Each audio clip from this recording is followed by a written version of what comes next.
கர்த்தருக்கு ஸ்தோத்திரம். இன்றைய வசனம் 37 சங்கீதம் 5 அவர் மேல் நம்பிக்கையாயிரு, அவரே காரியத்தை வாய்க்க பண்ணுவார்.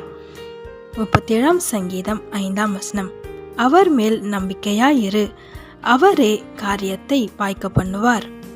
இன்னைக்கு உங்களுக்கு கர்த்தர் சொல்கிற ஒரு வார்த்தை என்ன அப்படின்னா, நம்பிக்கையாக இருக்க சொல்கிறார். ஆமென். எந்த இடத்துல சந்தேகப்படுறீங்க, எந்த இடத்துல உங்கள் விசுவாசம் குறைவாக இருக்குது, கொஞ்சம் யோசிங்க.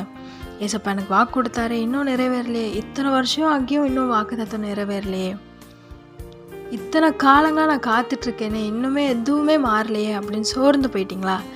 ஏசப்பா இன்னைக்கு உங்களை பலப்படுத்துகிற விதமாக உங்களுக்கு காரியத்தை வாய்க்க பண்ண போகிறார். ஆமென். அதுக்கு முன்னாடி என்ன சொல்கிறாரா, நம்பிக்கையாக இருன்னு சொல்கிறாரு.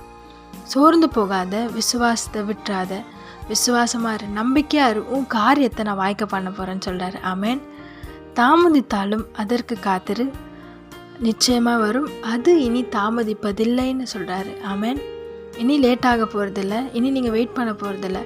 ஏசப்பா உங்களுக்காக காரியத்தை வாய்க்க பண்ண போகிறாரு.